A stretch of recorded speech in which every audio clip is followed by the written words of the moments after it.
So the entire set of board members and CEOs who are not taking sustainability seriously are being set aside as a class, and they are being looked down upon, and they see it, they feel it, because market caps are not rising, share prices are not moving, people are not willing to join them, finance is not available to them at the best costs.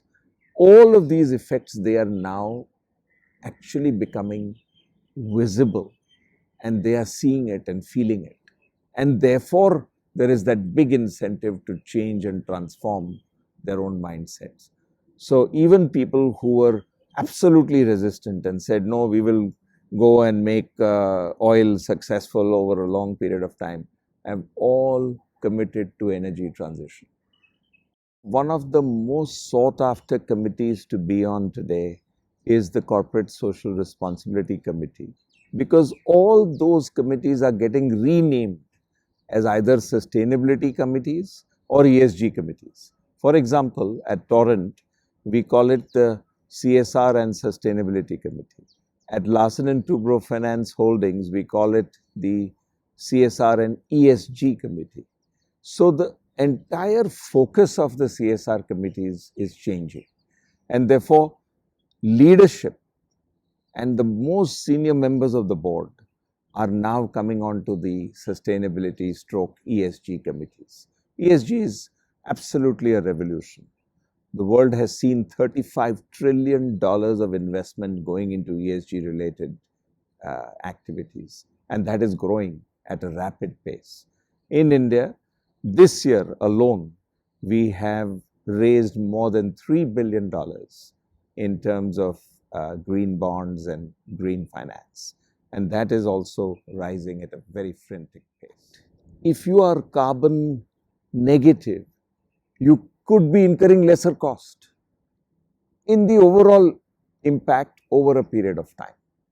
So you should not look at cost from the lens of what it costs you to install some equipment. Take waste heat recovery. In the year in which you install the waste heat recovery, there might be an additional capital expenditure that you are incurring, but it pays for itself so quickly, and the cost reductions in terms of power are so huge that on the overall balance, if you look at it from a 3-year perspective, costs are actually coming down. So the lens of looking at cost and the lens of looking at how sustainability is going to create a better access to people, a better access to resources, a better funding opportunity. If one looks at all of those benefits and mixes them into your thought process, then you will see that it is neither sudden nor costly.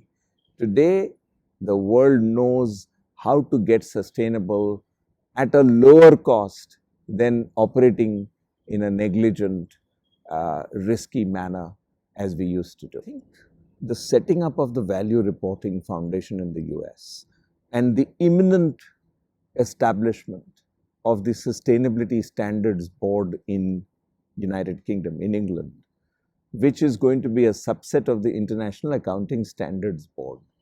These two forces will put a huge brake on greenwashing, because global standards are now coming together. The old GRI standards, the SASB standards, and everything that used to permit people to interpret, to do things in a different way, it's all changing.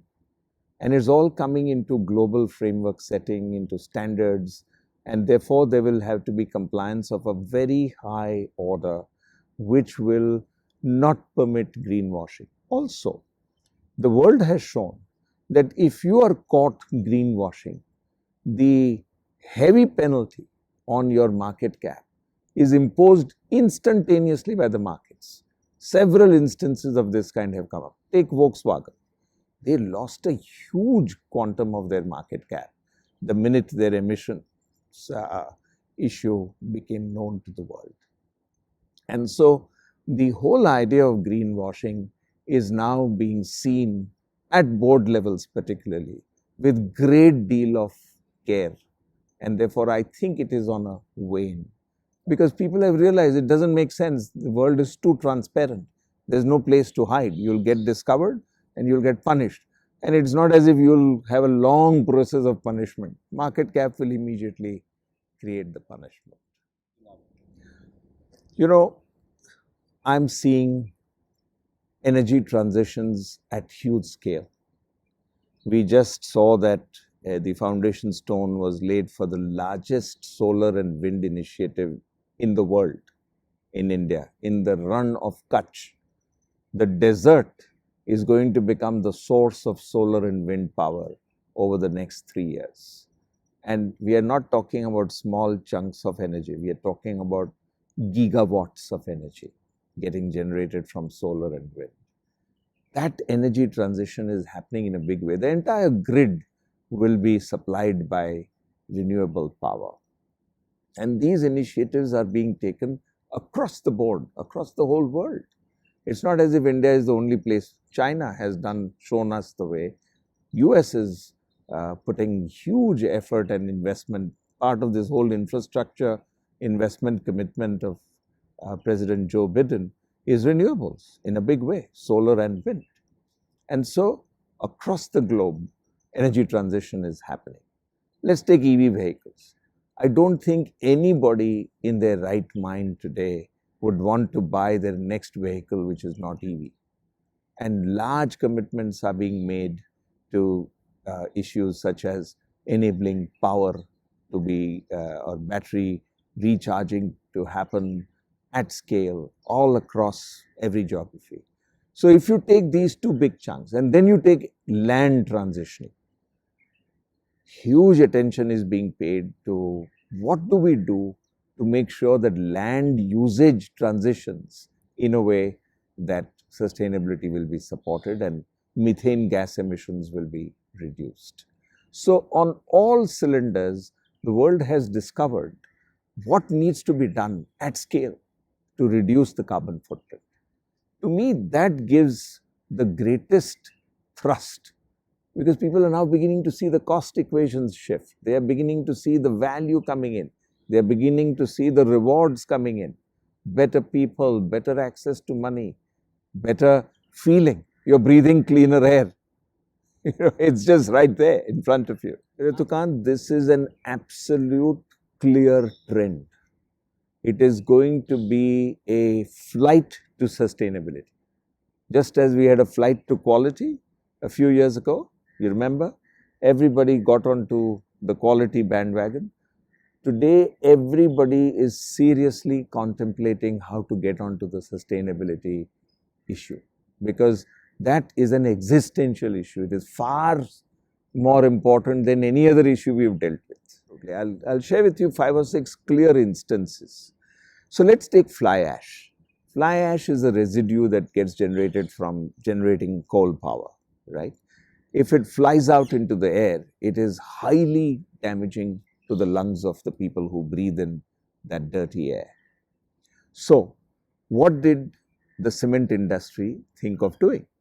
They actually watered down or hosed down, if you like, the fly ash that was lying around at the plant sites, at the power plant sites. And the sludge, they were able to find a way to move it in containers onto rail wagons and transport it to their kilns and then dry it. So massive dryers are being invested in by the cement industry. And I know that we have sanctioned a whole lot of resources to make this whole process happen. The cost of transporting this fly ash in this manner by rail is an order of magnitude less than transporting the fly ash by road. Now, we had not seen it until the whole sustainability issue became so important. But now we are implementing it. Waste heat recovery. 26 plants of India's second largest cement enterprise, ACC and Ambuja, will now have waste heat recovery plants. Now this is fantastic, and all this is going to get implemented in the next 12 months. Already it has started and it is going to now gain momentum. So this is an amazing example.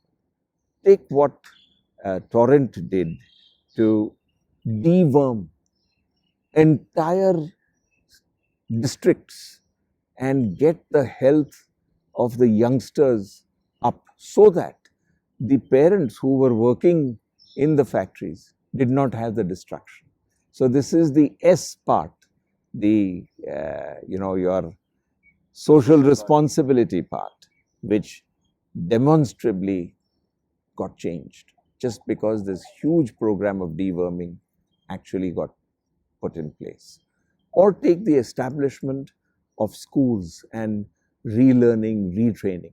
So massive amount of investment is being put into reskilling people, upgrading the skills of people. In the tech world today, you need completely different skills. What you used to do in the past is no longer relevant. It's become obsolete. And therefore, the extent of investment we are committing in almost every board that I sit on to re-education, e-learning, is massive. What this is doing is, it is changing the mindset of people. It is helping us change that. Because sustainability is not something that can happen at a board level or at a CSR committee level. Unless sustainability happens throughout the entire organization, it will simply not flower. And the advantages will simply not get captured. So what I'm seeing is that the whole value chain is being brought within the ambit of sustainability.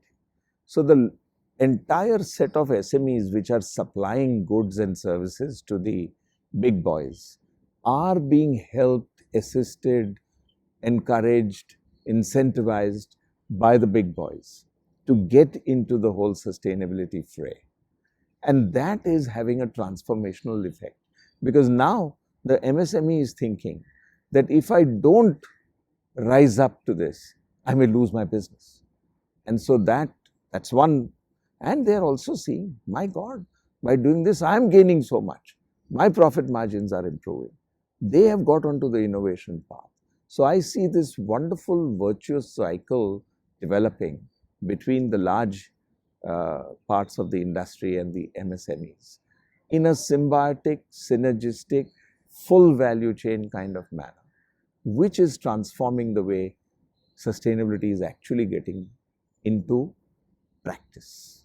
Pricewaterhouse, KPMG, all the big four have invested heavily this year into recruiting people who will help them to give assurance on sustainability. So that's one big impact that sustainability has had. The assurance piece is going to really flower out. Then you take the bankers. Every banker, every chairman of a bank, in their public statements, are focusing this year, if you see particularly the trends, almost completely on sustainability. So the entire communication from the leadership of the banking industry has transformed. And you will see a Jamie Dimon, and you'll see the chairman of State Bank, and you'll see HDFC's managing director, and you'll see everybody's statement. My own statement at Larsen & Toubro Financial Holdings was almost completely focused on our initiatives. We picked up the initiative of teaching digitalization to absolutely uninformed rural women. And that has transformed the way people react to the company. The trust gets built up. Now, we don't see these impacts, but this is happening at scale.